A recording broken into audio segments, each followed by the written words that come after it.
Hello, everyone.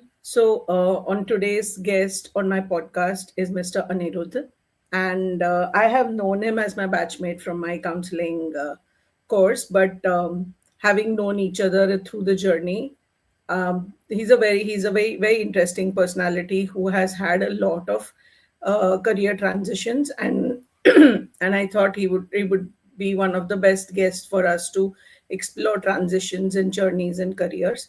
He is a chef by education, product manager by profession, and a zero advice coach for executives by passion. I welcome Anirudh. Hi Anirudh, how are you? Hey Kavita, I'm doing excellent. How are you doing? I'm doing good. So, how have you been? Oh, super.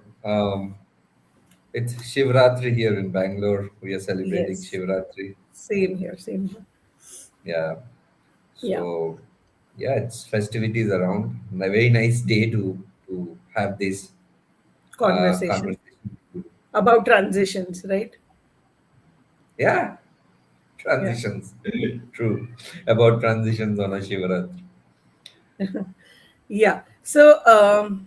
This podcast is called the Second Innings Pro Chronicles, and I'm wanting to explore the journeys of the transition, the phase, because always when we see people who have shifted, we always know them as they were this first, and then we know the outcome at the other end, like what are they right now. And somehow in this whole understanding of the that we just assume, rather I would just assume that they somehow did it. But I found that this whole transition period is very interesting to understand what did they actually go through, what were the learnings, and I want to understand of what learnings can be shared, so that these journeys become easier for somebody who is now getting on the journey, and also to have a reality aspects, um, more than an idealistic expectation from this shift or a transition. So Anirudh, can you just share what your career has been like till now? Yeah. It's interesting when you say second innings chronicle. In my mind, I'm thinking, I always thought that this is the only innings chronicle. I mean, the life Hmm, has been the hmm, only innings chronicle. true. So, uh, growing up, I always wanted to do something different. Of course, I was there, I was a part of the, either a doctor or an engineer brigade. Hmm, hmm, But then I was very sure that I'm going to do something different, which I like. And when hmm, I hmm, say I like, it could be anything random that I like. hmm, So I spent a lot of time in kitchen with my mother, learning, how she cooked. hmm, hmm, And not only that, what really fascinated me was we lived in a community. We still live there in Kolkata in a community where almost every household will have a very different taste of their cooking. So hmm, it's a very well lit community, and even today we take care of each other. hmm, Um, People are very supportive. So almost every day people will come and give some kind of food. We'll also go and serve. And I, from a very young age, I thought there is so much of variety and so much of creativity in cooking food. I should look at a career, in the hotels. So interesting. I was almost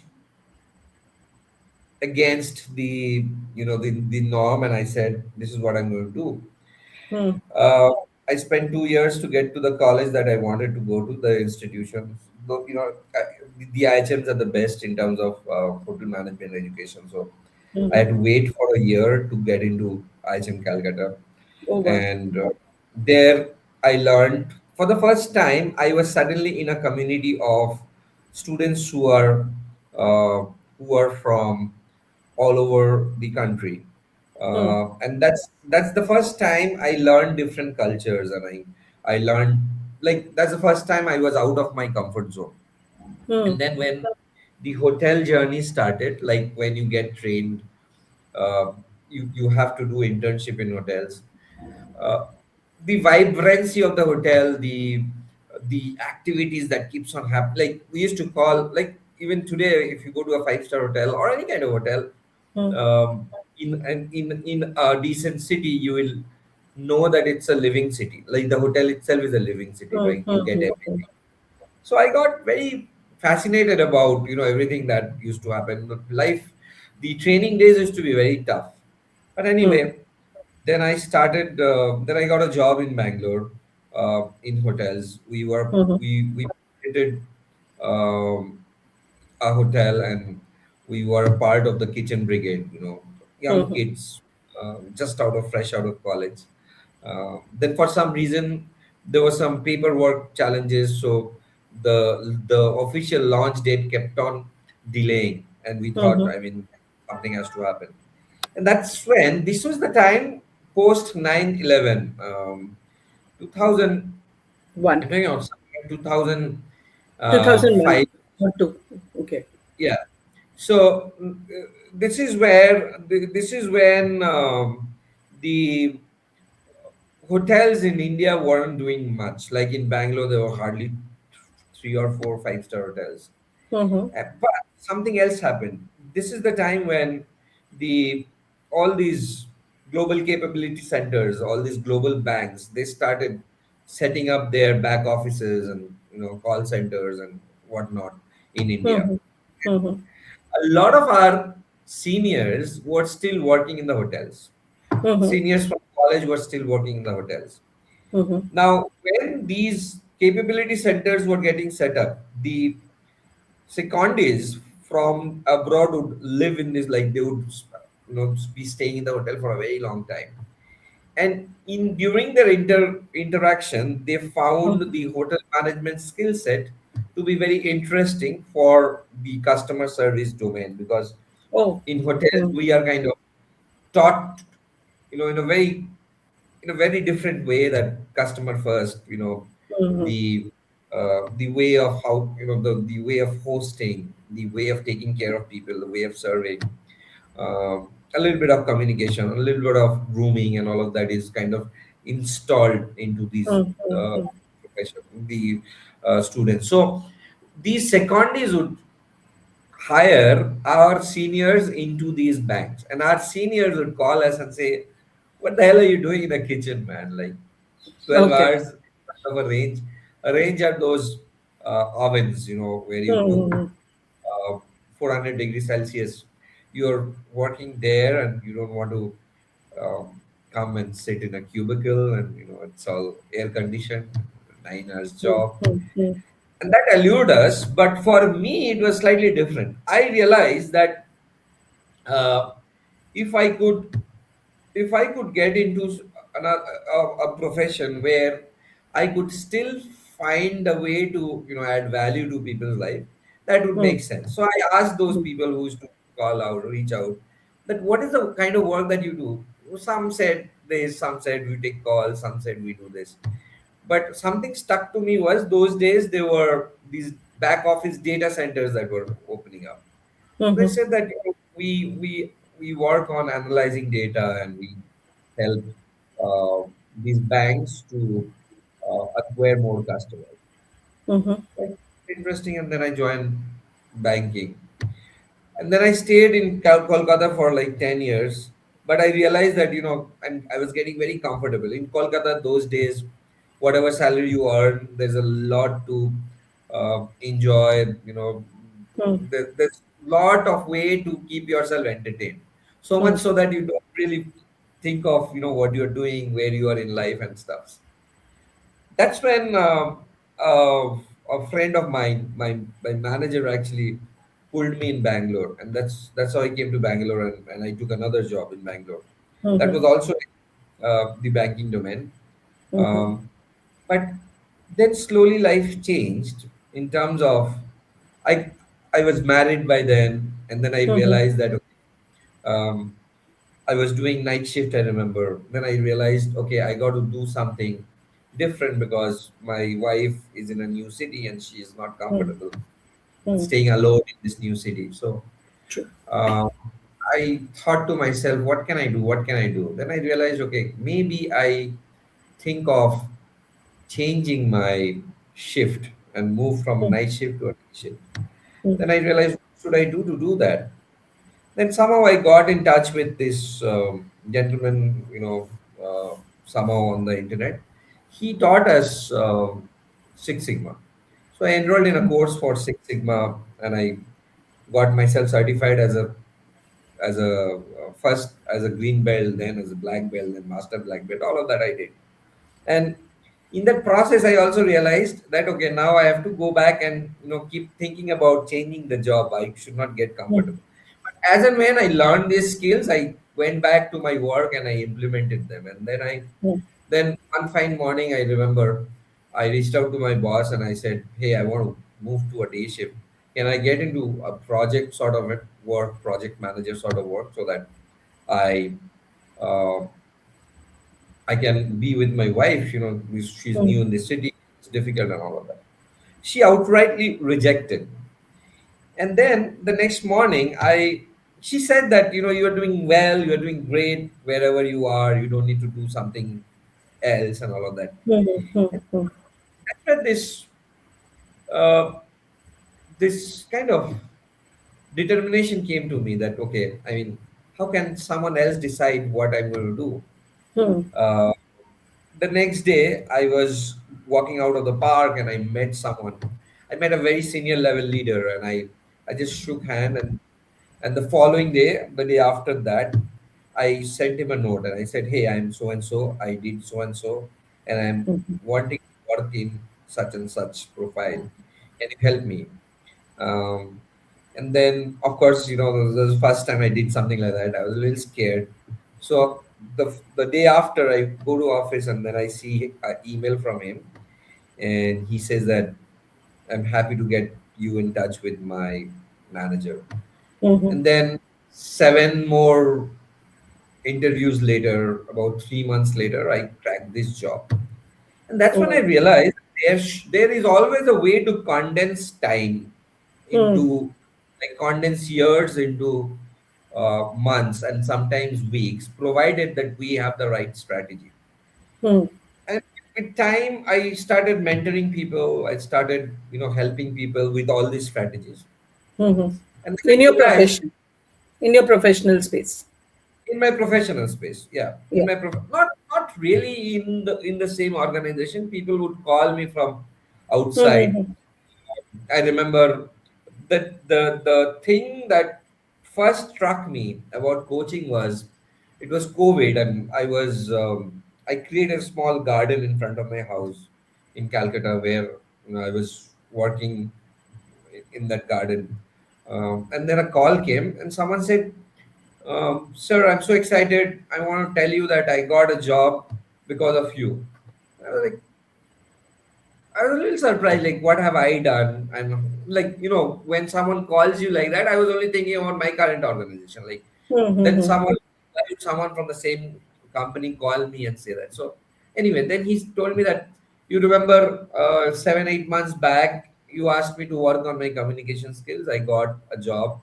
I got enrolled in some institute, and now I got my dream job.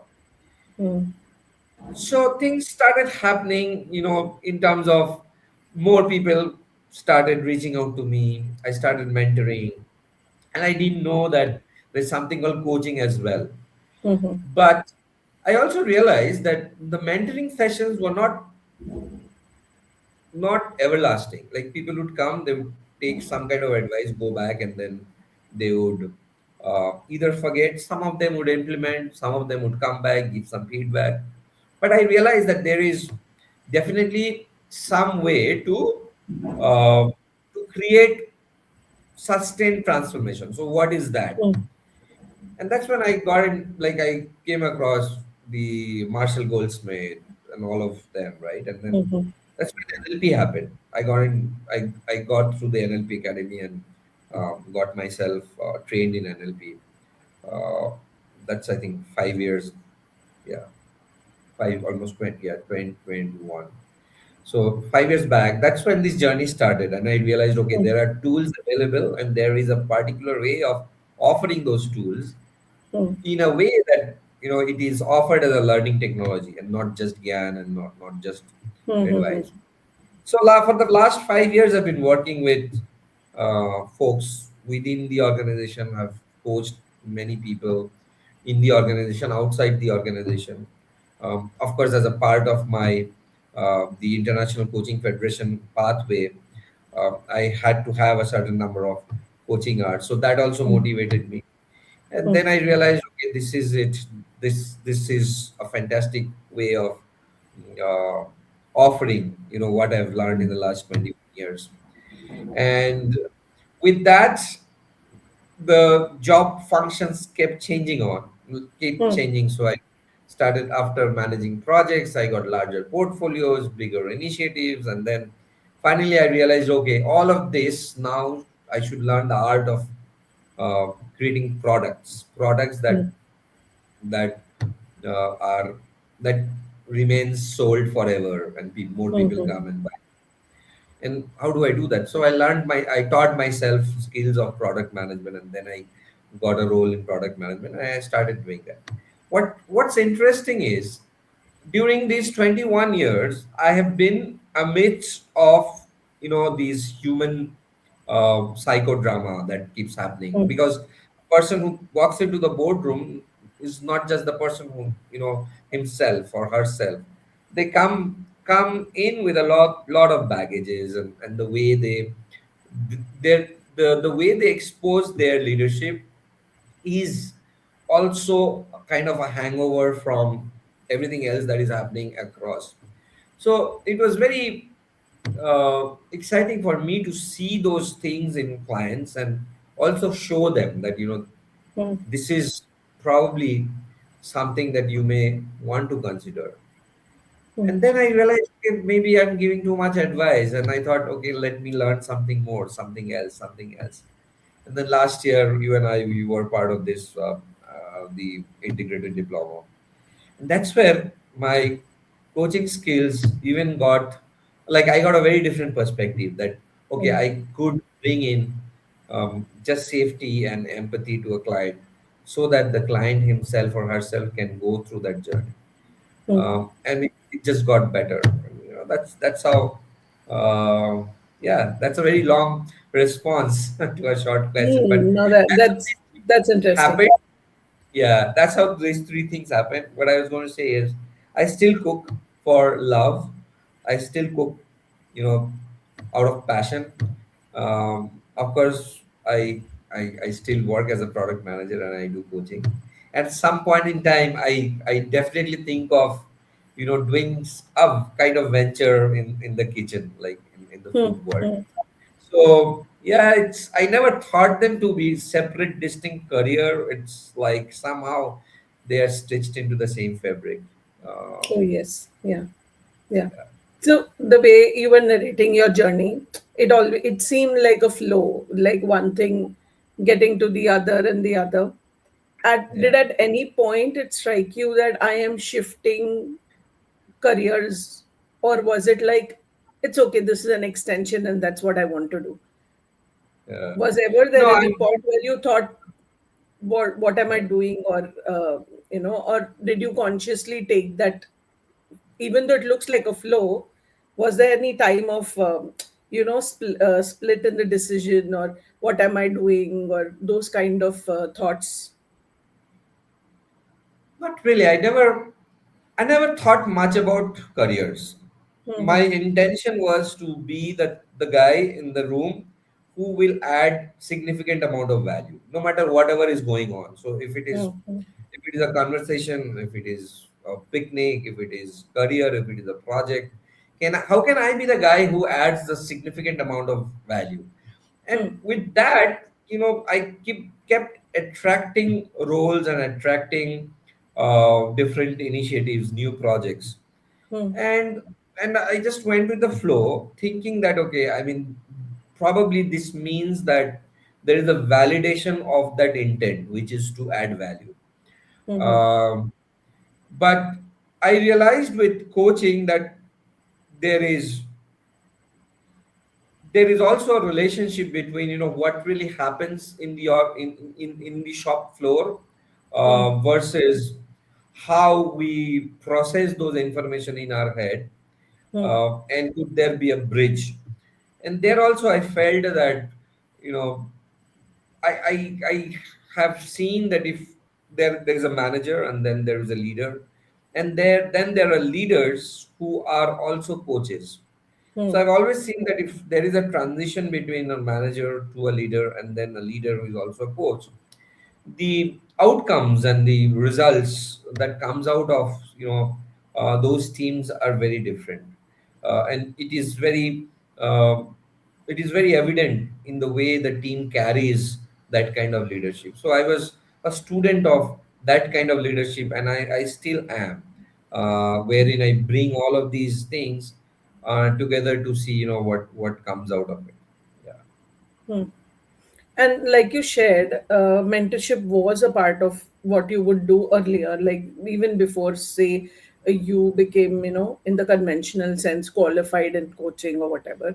So, what difference do you see, with Ani at that moment, mentoring people at that, at that stage without these skills, and what is the difference right now? And do others also see the difference, or have you, is it only you that has felt you Yeah, know it's a great question. I think in myself also I feel the difference a lot, because when I mentor, I would just uh, it would be plain and simple advising, like, this is how it worked for me. Hmm, hmm, hmm, This should work for you as well. If you do steps A, B, C, and D, it should also work for you.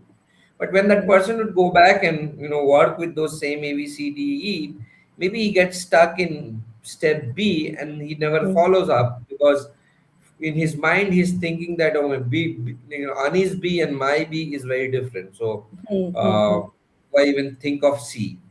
And they would come out of it years later, they would again come back again trying to solve the same problem. And that kind of intrigued me to say that, I mean, what is it that I'm missing on, so that how is it that my mentoring is not helping everyone? hmm, And that's when I realized, okay, there is a lot to do in terms of work. And I think the game changer was during last year when we were told to do self work. hmm, And when I resolved some of those issues within myself, I realized that, okay, I was not able to offer this earlier because I could not pour from my empty cup. Now hmm, that I've resolved it, I'm able to uh, offer the tools in a very artistic as well as scientific way, hmm, wherein they can now look at their stories. The clients are now able to, uh, they would come now, like earlier they would come and give me very surface level feedback, but now they come and say that, between the last session and now something shifted. hmm, And what shifted created A, B, C, D, E results. Previously they would come to me with, I want A, B, C, D, E result, hmm, what hmm. do I do? And I tell them this is what you should do. Do this, do Now this. they come back with, as a feedback, and tell me that we worked on something, but as a result, as a consequence, I got Hmm, these results. So yeah, and people can see that in even in conversation, even in official professional conversation, they would come and say that, I mean, what is it that you are working on that made this visible difference?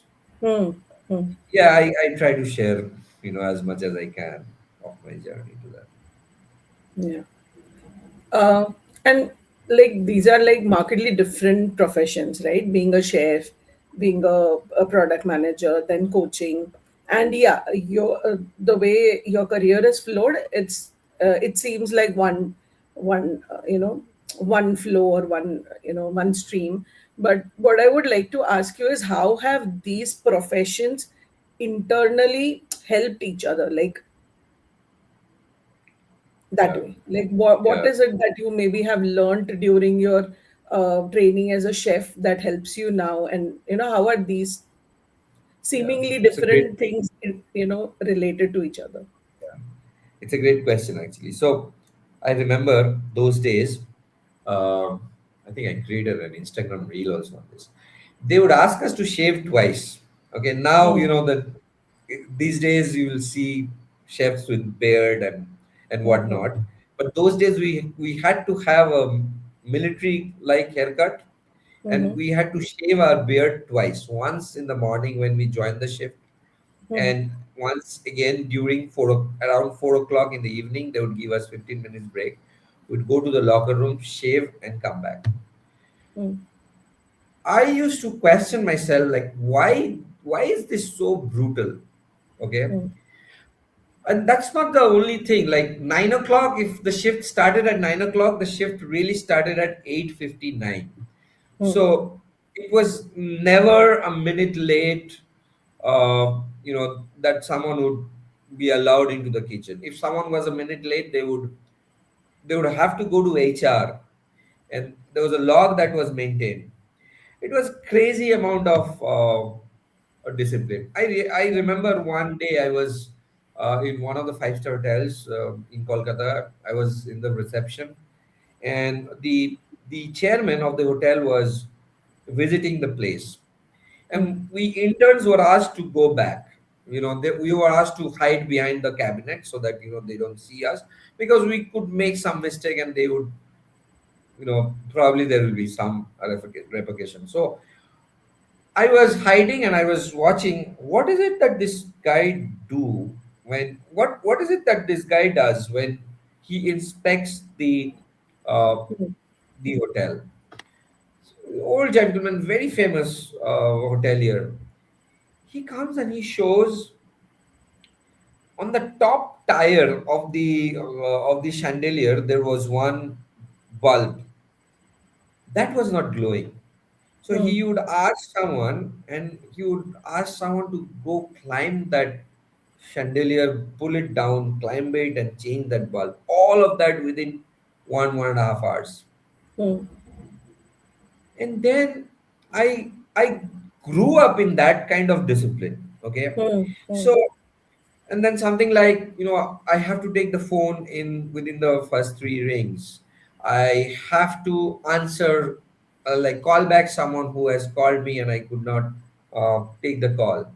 um, these are some of the disciplines that got installed in the mm, hotels. mm, Of course, the other element of the cleanliness, the hygiene, and the creativity of cooking, and the passion of, like, in so like NLP, cooking is one of those professions where you work with all kind of modalities, right? mm. You True. have all the modalities. It's visual, it's auditory, and all of that, right?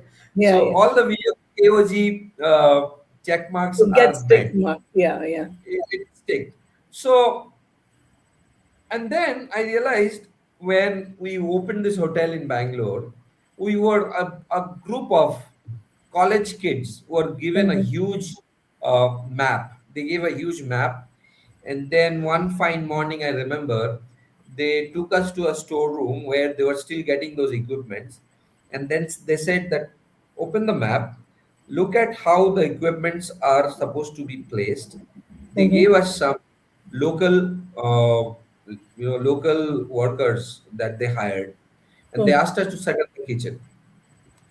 And five of us, we set up that kitchen. And when we did that, we realized that there is so much that we could learn. Even we didn't have to be great architects and designers to set up a kitchen, because the mm, architects had done their job. The mm. lowest value work there was to figure out what equipment stands it has to get installed where, and we Where? did that. And I realized that, okay, I mean, from kitchen to project, each of these were small projects as well, right? Yeah, yeah. And then customer service, then to banking, then to getting into product. It was very seamless if you look at it, because what we do in coaching also is just like the education is 30% of the battle. The Mm, remaining 70% is how do you package that as a product? How do mm, you market yourself? How do you build your brand? How do you learn how to sell your product and all of that, right?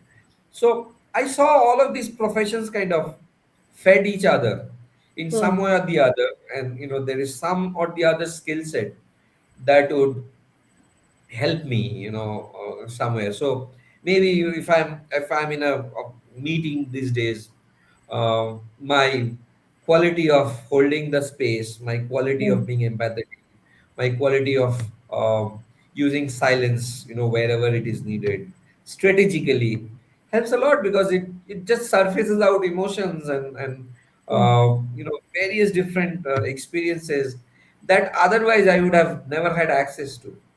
mm, So if I, these are like tools. I think our teacher Anil said, right? It's like a hammer. You can smash a ginger, or you can put it on a nail. mm, The question is, are we aware of these tools, and we know when to use them? mm. It has worked brilliantly for me so far. Yeah. Yeah.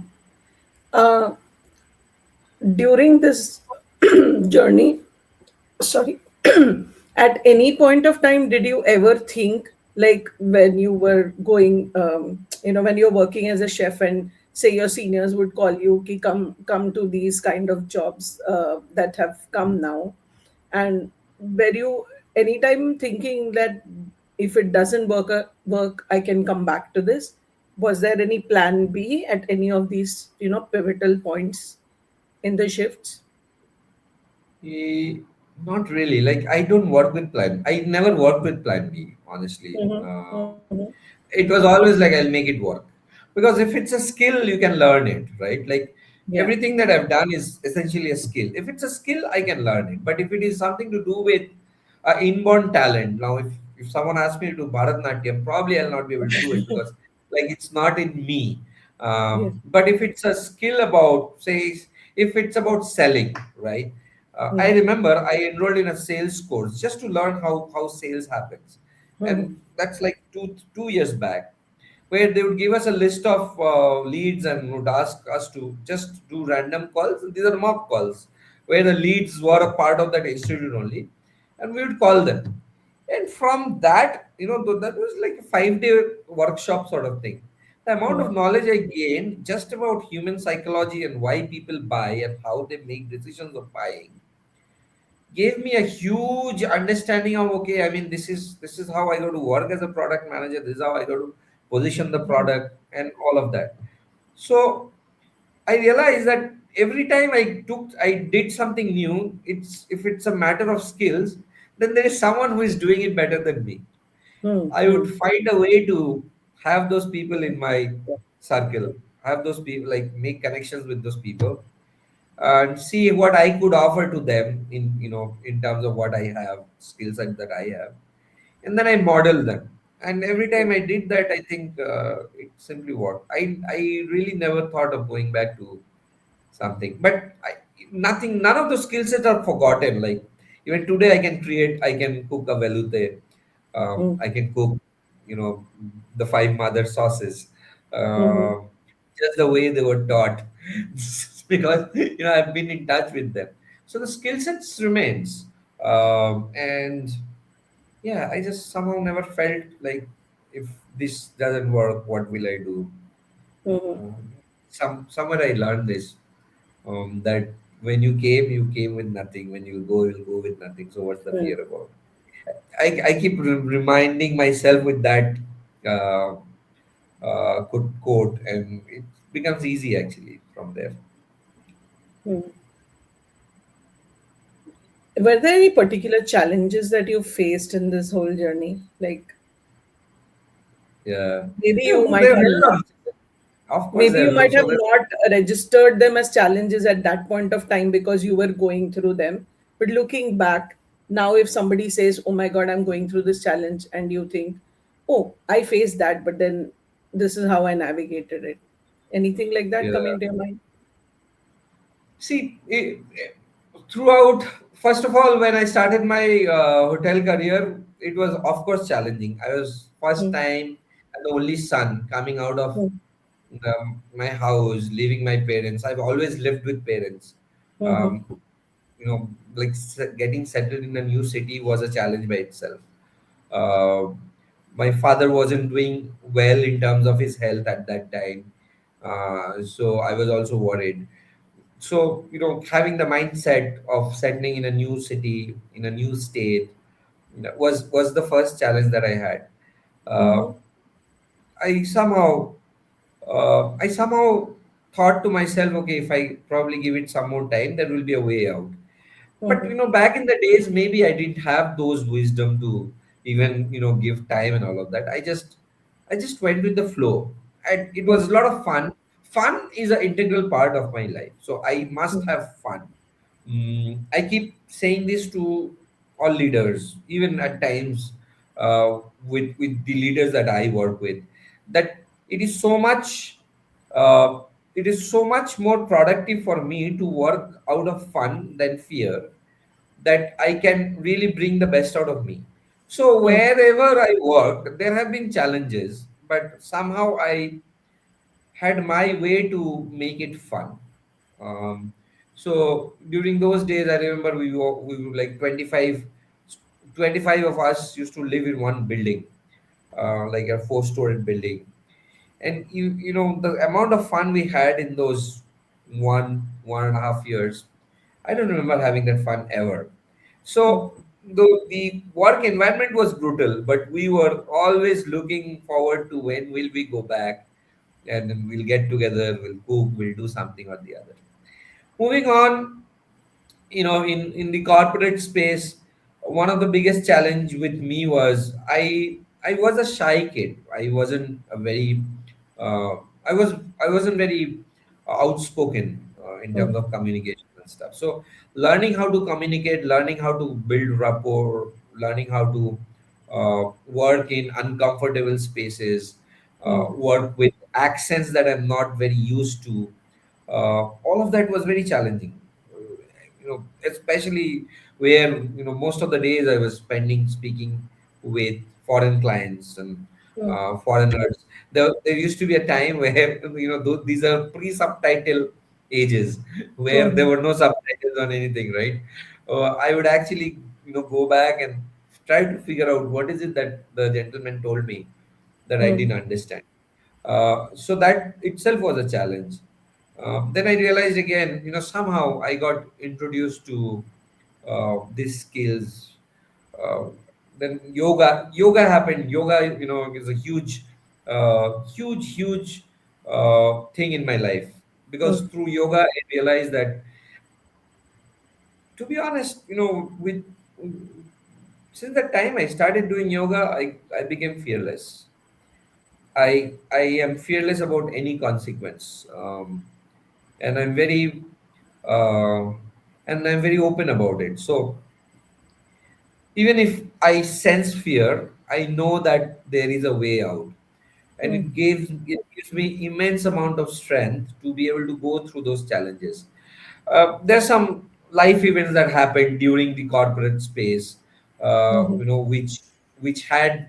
which forced me to change my lifestyle in a Mhm. very different way. Like the person I was 8 years, 9 years back, and the person I am Mhm. now, they don't kind of recognize each other. Mhm. Um, but I realized that probably I created this new person through those challenges. So challenges has been a part of my life, and I enjoyed it so much so that now I would quietly welcome challenges. Mhm. Uh, Quietly welcome challenges just for fun. Let's see क्या होता है, देखते हैं types. Mhm. Hmm. Listening to you, what's come to me is what are those internal resources which are, say, unique to you that have been helping you, and what are the external resources that have helped you in this whole journey? Uh, so when I think of internal resources, I think I had them, but I never had access to it. Yeah. Hmm. Now, the only moment when we can really look internal or inwards is when we bring our ego down.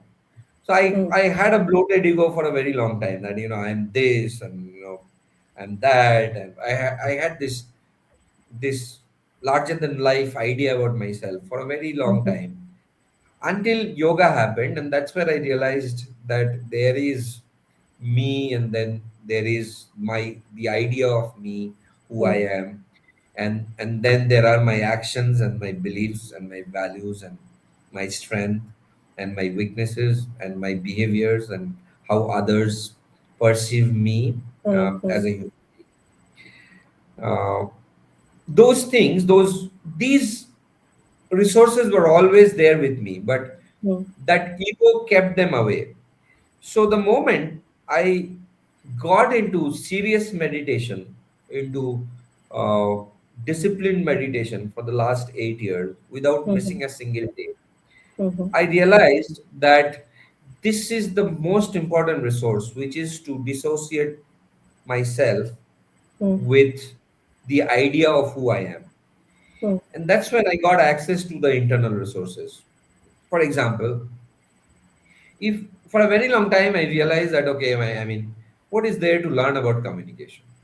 mm, Uh, if I could speak English, I'm able to communicate. What is it that they keep talking about? I got to be effective in the way I speak and all of that. mm, I didn't know until that time when I could actually make that distinction between, okay, this is the idea of who I was versus mm, this is the reality. That I I would make conclusions in whatever I would say. Instead of keeping it open, I would make conclusions and I would make judgments. mm, Until I got introduced to coaching, I realized that I didn't know that this was something that was the biggest challenge in the way I communicated. mhm, And that's when external resources like mentors, like people who I could model, mhm, they come very handy. But external resources, it's not always in my control. Will I always get someone? Will they be available? mm, But the game changed for me when I got access back to my internal resources, and that only happened when I put myself a little down, and I thought I the insignificance of myself, when that became a reality, and when I got exposed to that idea that, okay, mhm, I mean, this whatever I say may be true to me, but it may be mm. very different from the way the other person For looks the at it. others. Mm, mm, So it's better, instead of me closing something, concluding on something, let me be open and be more curious and let me see how I can support. So that kind of maturity happened when I got access to the internal resource, and I think the credit goes to yoga for that, mhm. in many different ways. Yeah. What do you believe about yourself through this whole journey? What are the Come beliefs that again. have helped you? What are the beliefs that you hold that What have are the helped beliefs you that? in this journey? Okay, I didn't know about something called belief existed before I got introduced to coaching. Okay, I Hmm, didn't know that how our behaviors and our actions and all of these are uh, uh, painted with the beliefs and the values that we have. mhm, So this exploration kind of happened only recently, about 6 7 5 6 years back. But now when I look at them, I see that they are very fundamental beliefs. For example, my father used to always say, even he says now, that good times are like bad times; they'll never last forever. He used to say hmm, it in his own ways in Bengali. And that very phrase stayed with me forever. That if it hmm, is bad time, that means it I will go. If it is good time, that also means that it will go at some point in time. So the best what I could do is be as involved as possible, be as engaged as possible, and do whatever best I could do. But the biggest belief that really changed my course of life in many different ways is the fact that if it's a skill, then I can learn it. So whatever is a hmm, skill, if it is even about um, something that is attributed to a mother, maybe when hmm, my daughter was born, there were quite a few things that only mothers could do. Was the kind of the notion. I hmm, would challenge those notion and say that, I mean, what is it that I cannot do? If my mother could do, it's a skill, so I can hmm, also do it. And slowly, slowly, I realized, I mean, that was awakening for me. that okay, if somebody else has done this, if somebody can sell a product for $1 million mm, in a call of 16 to 17 minutes. I was mm, just watching a video. Then there is something in that person that he has learned. He probably would have learned that over years. mm, But mm, there is a model that runs in his head. So, and what are the components of those models? What is it that the person have learned over time? I mm, think those explorations becomes very interesting for me. And yeah, at times I get stuck, at times I falter. But that quest of finding, okay, how is it that this worked for someone else? mhm, Um, that question is very interesting for me. So I keep asking people about that. Like for example, the place where I stay, this building where I stay, the builder here. Um, I used to live in another apartment nearby, and that mhm. was this guy's first building. Now Building, okay. he is one of the big shot, like he's one of the big Mm, realtors of this place in Bangalore. And I remember once during my first, when I first bought that flat, mm, we were having a conversation, and he was telling us that don't worry, everything that I've promised, I'll give you, all amenities and everything I promised, I'll give you. mm, Because mm, I'm not going to leave this place just the way it is. I'm going to change this place and go. That thing stuck with me till now. That thing stuck with me. So every time I see him, there is something I'll go to him with. Like I'll ask, like, so he has these luxury cars. Okay, mm, I was asking the other day, how do you choose which one will you drive? mm, And how do you make that decision? And he's like, have you ever seen me in any of these cars? I said, no, mm, yeah, I really didn't see it. So it's like I made one decision that I'm going to drive this car. Remaining everything will be for someone else. So mm, someone else in the family, maybe his whatever mm, children. But I am very curious about going and asking even people who are doing business that what made you buy this restaurant? Why this nobody could sell anything from this restaurant. Why are you investing so much here? And mm, then there will be a conversation around the kind of, so this guy was telling me I'm getting ghee from 300 kilometers. That's the USP of my restaurant. mm, mm, So these interesting nuggets that you learn from people just by asking questions also gives you access to some of the way that they think, their mental model, and that really works. So that belief that if someone else could do it, I can that also do it. do That it. worked Mm. for me. Very interesting.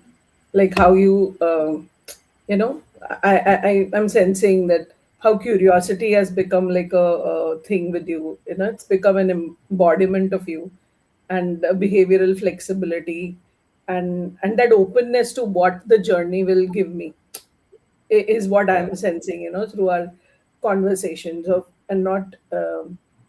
yeah, Yeah, the openness to be yeah, available for whatever is yeah. coming.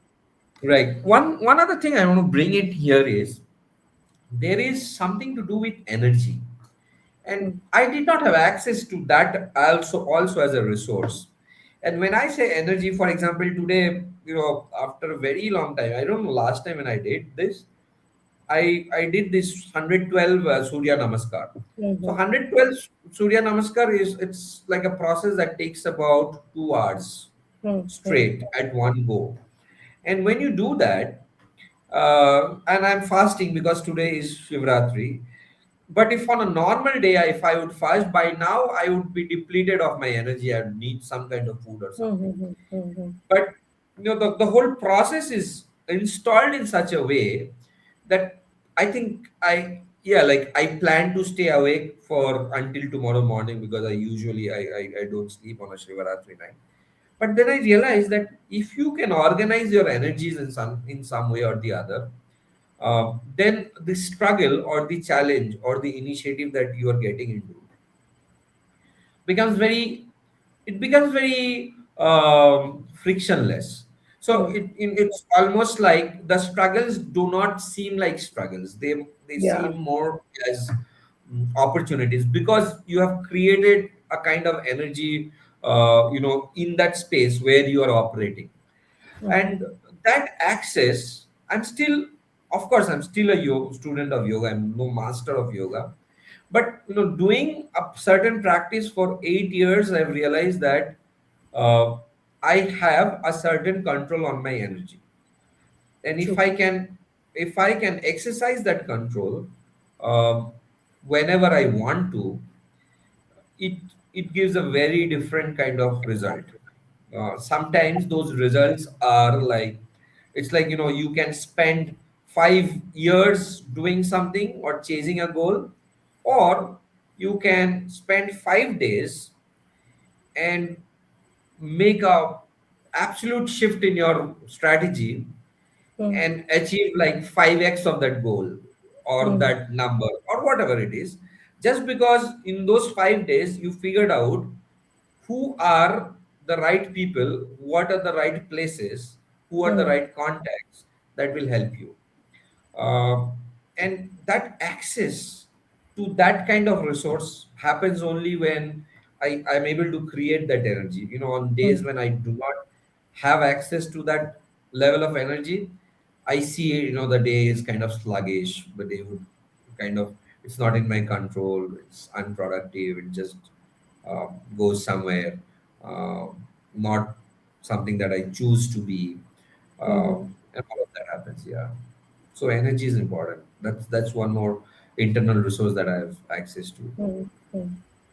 Yeah, and that you have cultivated, like you have worked on it I consistently. have, yeah, I've cultivated. It's a long journey. I know it's a long Yeah, journey, but I know that it is there. And I can feel it. I can feel it. distinctly Yeah. feel it. Yeah,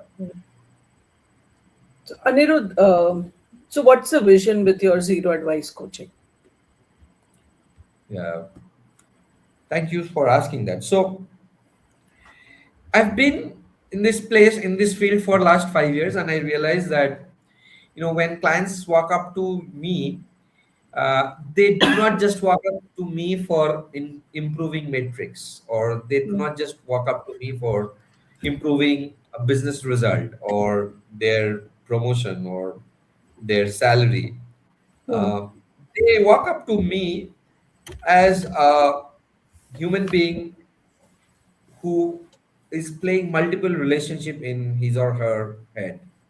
mm, And if I only work with that person on a certain specific goal, then maybe that goal is taken care of, but there are other aspects that remains unattended and mm, unnoticed. And the my introduction to therapy and my introduction to everything, counseling and the Rogerian techniques, made me think that, okay, if I could give coaching in a way that it feels therapeutic, so that the mm, person mm, can now go and look at himself not through others' lens, mm, okay, mm, but, but but through their own lens, in a way that they know that this is it. Okay, I am obese, or mm, okay, I have this disease. That acceptance kind of changes the game for a very long term. mm, So I thought, what is it that I could do to bring in that kind of acceptance in the client, right? And that's where I realized, could I bring up something? Could I create a structure wherein, I usually work with mid career mm, corporate leaders, wherein the person would come and create an impact, not for himself, not for his mm, profession, mm, mm, but in his relationship, in his health, across, and how I could offer that in a very empathetic way, mm, through a lot of curiosity, through a lot of safety.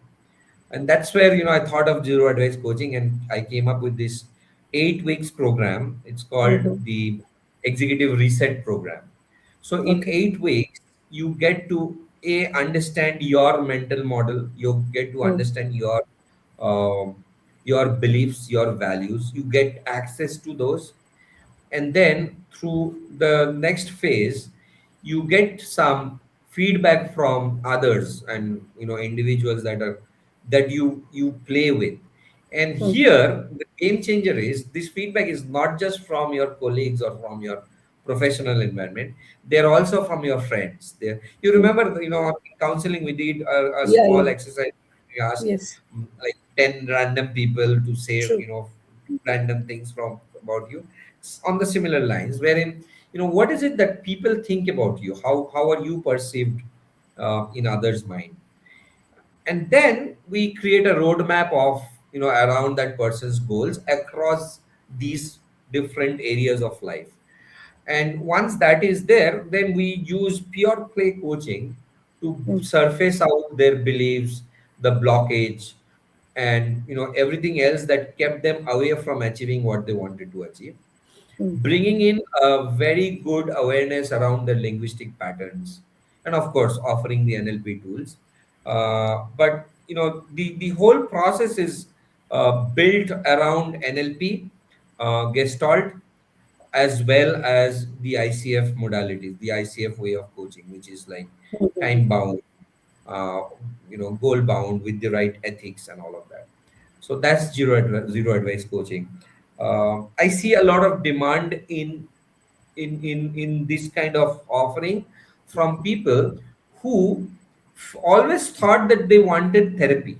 Okay, Hmm. but then they have a taboo in their mind that therapy is for someone who has lost it Hmm. psychologically. And I'm not the person who will go for therapy. Maybe they're going to ask me uncomfortable questions.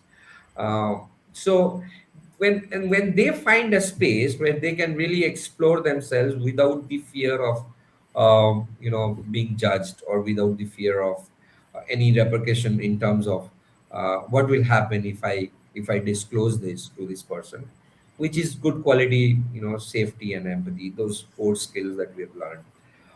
They find it very valuable, because Hmm. when they go back to work, they now realize that they are not coming alone. They're also Hmm. coming as a father who has to go True. back in the evening, uh, to spend some time with the toddler. So what is it that they can do to maximize their impact in the time frame that they have in those nine Hmm. hours Hmm. Hmm. Hmm. um, so yeah, that's precisely what zero advice coaching is. Hmm. Okay. So, what I would want to ask you now is, if someone today comes to you and says that I am in a particular profession, but coaching interests me, and what learnings, and I want to do something similar to what you're doing. Like, say somebody has observed you and they feel that, I want to be that person, like how you have become. So what learnings will you pass on to that person to make that journey a bit smoother or shorter, or whatever, so Yeah. that maybe certain things which you thought, this has taken me a longer time or a difficult journey, and maybe I want to make it easier and better for somebody else who's taking my advice. So what would you suggest to them? Yeah. I learned this framework from Tony Robbins in one of his workshop. Hmm. It's called the rapid planning method. I don't know if you've heard about it. So Hmm. essentially, what he does is he starts with results. So I always ask people that, why do you want to come into coaching? Is it Hmm. the is Because a lot of times when you ask that question, what surface out is the current struggle that the person is going through in their career, True. and then they feel that coaching probably is a good exit Way out. from their current struggle. Yeah, from Yes. their current struggle. And it is also, it is also beneficial, it is also lucrative. They've seen the lifestyles of coaches across. And when I say coach, I mean the ICF credentialed coach. Hmm. uh, Not the other kind of coaches wherein they're transferring skills. They're also doing a great job, and I have complete respect for them, Hmm. where they transfer a certain skills, and they take you from, they handhold you, in your journey from point A to point B. Maybe they'll drop you somewhere around point A, point 5, so that you figure out the rest. But I'm talking about the coaches who are credentialed. Hmm. So when they come up to me, there are a lot of, lot. In fact, just this week, someone came up to me and said that I want to explore this as a profession. So I would, spend a good quality time in helping them understand what is the result that they really want to look at. Because when that conversation happens, these challenges kind of come up, and some Hmm. conversation really don't go in a coaching direction. It goes like in a very different direction, where like they start talking about their frustration of life, Hmm. Hmm. Hmm. and their feeling of not being enough in certain aspects, that I feel kind of spellbound to tell them that probably you yourself need coaching first, Hmm. Hmm. or some sort of therapy to heal yourself in these Hmm. areas. Then come, then let's talk about it. But if they have, say, surpassed that stage, and they're really serious about coaching, once they know what kind of results they want to do, the next question is, why do you really want to get there? Hmm. Why suddenly do you want to make such shift? Hmm. And if the why is strong, and if the why is um, connected to some kind of a pain or a Hmm. purpose, Hmm. uh, that those individuals usually do not even need the next step, which is how, like, how or what all do I need to do there. So when the why is strong, and when they know exactly what they want in their mind in terms of result, then the journey becomes easy. But if they still need to know, how, I would tell them the first thing you got to learn is, um, understand the value of value. Like, what is value, what does value mean? Because essentially what you are telling me is you have been salaried all this while. Hmm. Now you are trying to shift into a domain where you are going to be a solopreneur, True. entrepreneur. A lot of them are entrepreneur, right? Not the entrepreneur, entrepreneur. I want to use Entrepreneur, that yeah. word. So then when they are able to have that understanding that, okay, from a certain date, I am not going to be getting a certain salary. And I like this, when Naval Ravikant talks about the two most addictive things in the world are heroin and salary. Salary. So Okay. yeah, they got to start building that, because I took a lot of time, Hmm. and in some pockets I probably am still building that mindset, that you know the security that you get in a job, the environment, the community, and job gives so many So different many things, and things. they're Yeah. so much useful, because it gives you a certain identity, it gives you a platform to learn, it gives you access to the world, it gives you access to resources that otherwise you can never have. Now Hmm. you are telling me that you are going to divorce those resources, and you will do something of your own. Excellent.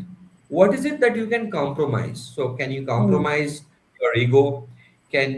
Are you willing to stay awake through the night to make 100 calls to your leads, just to figure out, who is out there who is wanting your service? Hmm. And when a lot of, like, if 10 people come to me, six, seven, eight of them would, hear that and never follow up. There going to be one or two who would follow up, and that's when, I guide them to the resources that I use to become who, where I am. I'm still very, very young in this journey, but I'm very hopeful that, the 21 years that I have lived, doing several jobs, has given me enough strength and courage, and made me fail enough number of times to be open to the failures and the struggles that's coming, in the future. But I am very grateful that I have access to people like you, the community that we have, the community like Antarang, where there are spaces where I know that I can go and talk about. I can be myself, and I know that there are support, because that access is so expensive. Wherein I know people have money, but they do not have access to the right resource, to the spaces where they can, you know, which can kind of make a hell and heaven difference in the way that they're living mm, their life. It's just those access, the knowledge that those spaces still exists. So I'm so hopeful that I'm in that community. I'm nurtured in a within people who are also like-minded, that thinking in ways to as healers to heal the world in some way or the other. Yeah, that gives me a lot of strength, a lot of courage, a lot of hope, and belief that yeah, anything is possible. yeah. And what is next for you? Like, what does next few years look like for you? It's a great question. Uh, I honestly do not know. All I know is I want to build this product, the zero advice coaching product for Mm, the 8 weeks product, and mm, just give all my attention to it and see how this can be made a sustainable product for a very long time. I'll take 2 minutes to tell you a story. sure. I was in Coimbatore like 2 months back, and while coming back to the railway station, the driver pulled up near a temple, and he said that, "Sir, this is a 2,000-year-old temple. You must visit this." So I went there. It was morning, early morning at 6 o'clock, and I was so much surprised with the way they built systems 2,000 years back.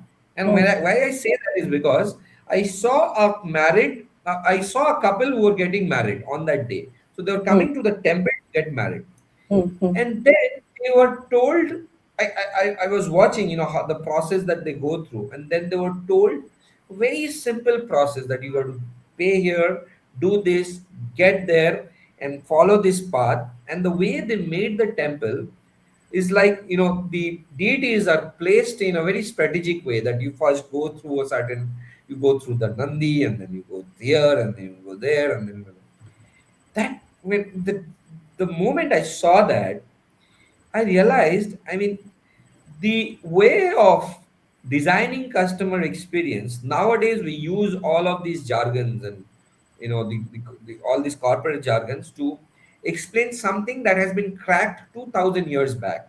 mm, Okay, and the way they created the energy, the way they created the field, where anyone who wants to experience that field has to go through a certain process. It is built in a certain way that you have to leave your footwear somewhere, you have to walk for a certain distance, mm, then wash your feet, then do something, then do something, then do something. That made me think that, okay, I need to start with one product and not like hundreds of products, and do this career counseling, this counseling, that coaching, that this coaching, that coaching. I thought I'll only build one product and let this product be tested and mm, see how it works. And once I have enough validation that now it is a product that can be shipped across, I will scale it up. So my immediate objective is to build this product in a way that it is useful, effective, and it's making difference in the client's life. So that's my 6 months horizon from now.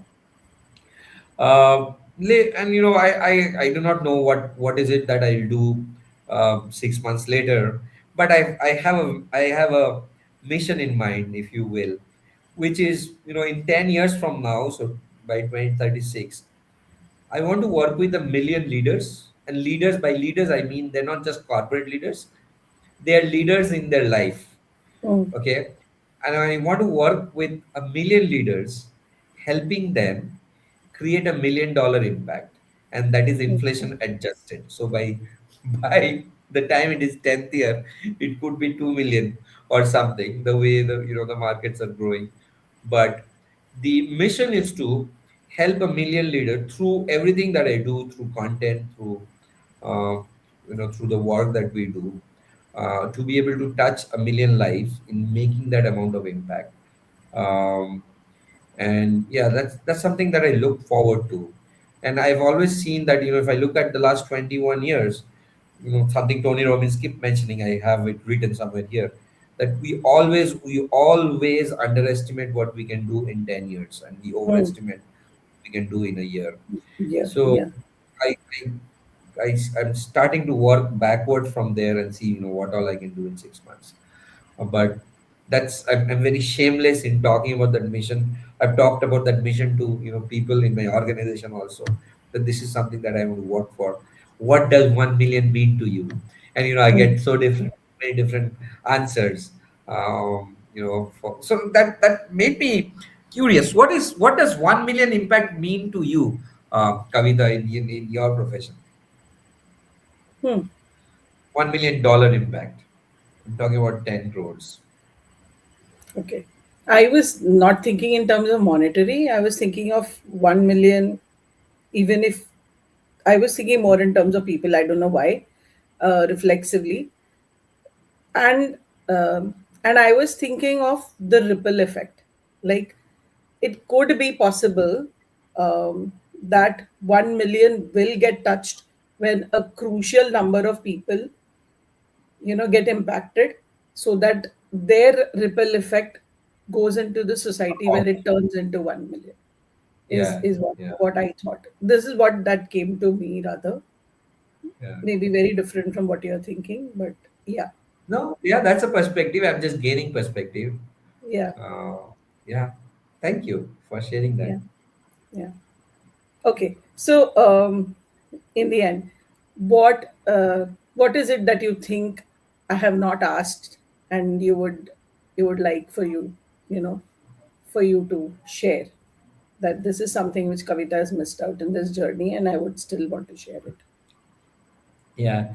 I just want to say that as I meet more people, as I learn and work with more leaders uh, in various spaces, I realize that the work that we do as coaches, as therapists, as healers, Mm-hmm. uh, we there is a responsibility for us to make this work available to more number of people, Mm. make it affordable to more number of people, Agree. and make it Absolutely.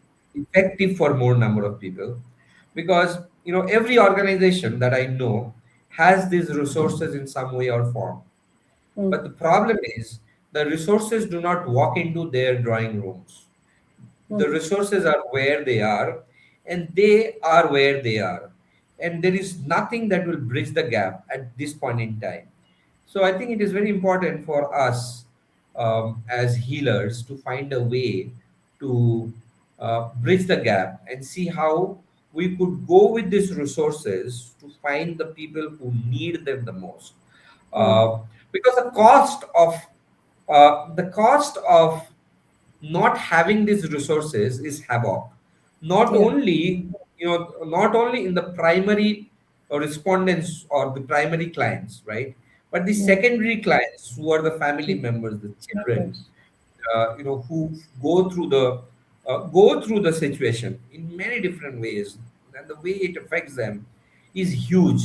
um, so uh, my curiosity always remains that, while we continue to build our business, grow our stuff, what is it that we can do as a community, where we all can come in together and make it like a revolt, that if required, we probably change some laws if required, to make sure that this resource is accessible Mm. to everyone who needs it the most. It is affordable to everyone who needs it the most, and it is effective to everyone who needs it the most. I think that's something that is very um, it's very alive in me, and I'm very curious to see how we, if we come together, how we can do that. Yeah. Yeah. Thank you. Thank you for sharing that. Thank you for spending your time for the last hour with me and sharing so much of your journey. It's really been very insightful and deeply impacting for me also to understand, like, how you went from one point to the other. Yeah. Thank you so much. Thank you, Kavita. Thank you for those questions. I almost lived my 21 years in the last one hour. But yeah, thank you so much. Thanks for doing this, because I know there are a lot of people who are contemplating of making changes in their career, and they probably will look forward to see what does change truly mean to them. Why is it that they really want to make the change? And what, there are strategies that will surface up through these conversations. And I hope that, our life in some way or the other help them reach from point A to point B. And I think that's the whole objective of your second innings chronicle in some way or Yeah. the other. Yeah. Thank you. Thank you so much, Anirudh. Thank you so much, Kavita. Yeah. I enjoyed the conversation. Thanks. Same here.